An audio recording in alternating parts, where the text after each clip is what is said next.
Hello বন্ধুরা, আজ সানডেটা সাধারণত প্রতিটা মানুষই নানা রকমের খাবার বানিয়ে ঘরে সবাই মিলে খাওয়া দাওয়া করে, যেহেতু সেই দিনটা সবার ছুটি থাকে।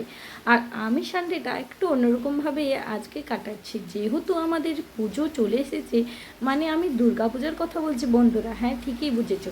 তার জন্যই ঘর দোর তো একটু একটু পরিষ্কার করতেই হবে। আর যেহেতু এখন আমি এখানে থাকছি না, ঘাটিতে থাকছি, সেহেতু আমাকে এই কাজগুলো যখন ছুটি থাকছে সে তখনই করে নিতে হচ্ছে। আর যেহেতু মাহির আজকে ছুটি আছে, তাই ভাবলাম আজকে আমার রুমটা শুরু করি। আর দেখতে পাচ্ছ শুরুটা আমার ভীষণ কঠিন ছিল, দেখে বুঝতেই পারছো। ডিভান থেকে সমস্ত জিনিসগুলোকে বার করেছি। আর আগের যে রবিবারে আমি এসেছিলাম তখনই আমি ফুলদানিগুলো আর টেডিগুলোকে পরিষ্কার করে দিয়ে গেছি। তার জন্য এবারে আমার একটু কাজটা কম। তো কাজটা কম হলেও রুমটা দেখে মনে হয় না যে নোংরা আছে। তো যখন পরিষ্কার করতে শুরু করি তখন একেবারে মাথায় হাত, দেখে বুঝতেই পারছো চারিদিকটা আমাকে আজকে পরিষ্কার করতে হচ্ছে। ভেবেছিলাম আজকে একটু করব, তারপরে আবার অন্যবারে আর একটু করব। তো ভাবলাম যে না, একেবারে আজকে এই রুমটা আমি কমপ্লিট করেই ফেলবো, বরঞ্চ গোছানোগুলো একটু পর পর করবো।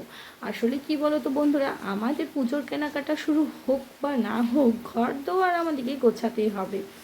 আর তাছাড়াও কি বলতো, আমার শ্বশুরবাড়িতে দুর্গা পুজোটা নেই, কালী পুজো আছে, তবুও তো পুজো তো পুজোই নাকি। পুজোতে তো আমাদেরকে এই কাজগুলো করতেই হবে। তার জন্য দেখো একেবারে খুব সুন্দরভাবে পরিষ্কারটা আমি করে নিচ্ছি, যাতে করে আর এত তাড়াতাড়ি নোংরাটা না হয়। ঘর দুয়ারে যে কোথা থেকে এত ঝুল হয় আর ডাকুর আসে বোঝা যায় না।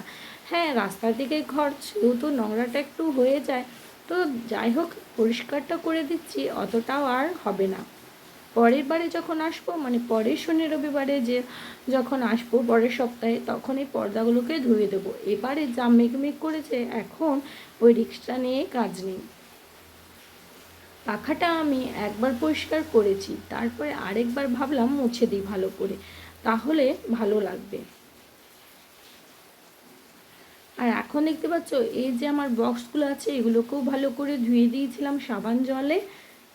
ফাইনালি আমার উপরের অবস্থাটা এরকম। এগুলোকে আমি যে কখন গুছিয়ে উঠতে পারবো সেটা আমি জানি না।